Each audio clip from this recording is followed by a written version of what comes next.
Hi, I'm Diane Chaplin, and this is the second in a series about vibrato on the cello. If you have not seen video number one, I highly recommend that you go look at it before you look at this one because it's going to be referenced a bunch.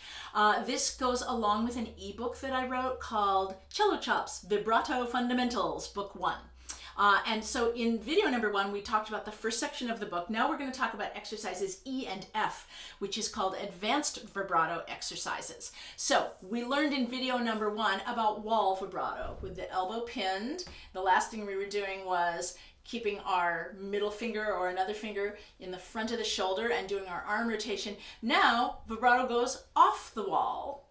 And you're going to do the same motion that you were doing. I recommend warming up first on the wall, but then you can try both the scratching down the front of the shoulder, putting your fingers at the top of the shoulder, front of the shoulder, and the pinned vibrato. And what you're looking for here is for your elbow not to be flailing around, but to be basically staying in one. It's going to move a little bit when your arm is off, but our main motion here is, of course, that rotation that is still going on in the shoulder socket, that the arm is rotating in the shoulder socket.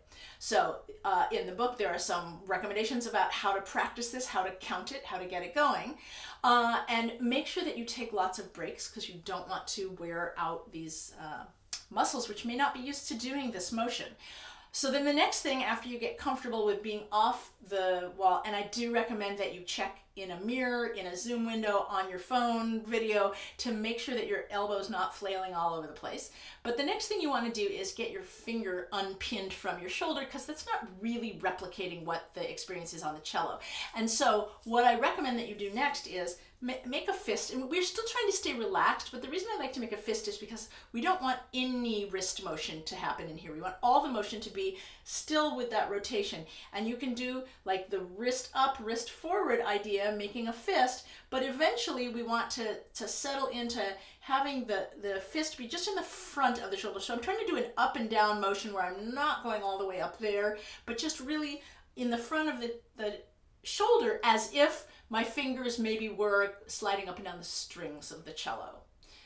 And remember, I'm mirroring you, so I'm using my right arm, which is strangely better at doing this than my left arm. Okay, so we're going to do that, and I'm trying to have a similar shape going on here. I'm trying to be kind of consistent with how wide I'm going with my hand, so I do that till I'm really good at that. And then my favorite thing to do is to take something that makes noise, so a shaker egg, box of mints, and do that same motion while I'm holding the noisemaker. So I can hear if it's even. And you want to get really good at this, that you're relaxed, your arm is making the motion, so that when you're playing the cello, your arm will automatically make vibrato and you won't have to think about it too hard. So those are exercises E and F from the Vibrato Fundamentals book. Go look at video number 3. Bye.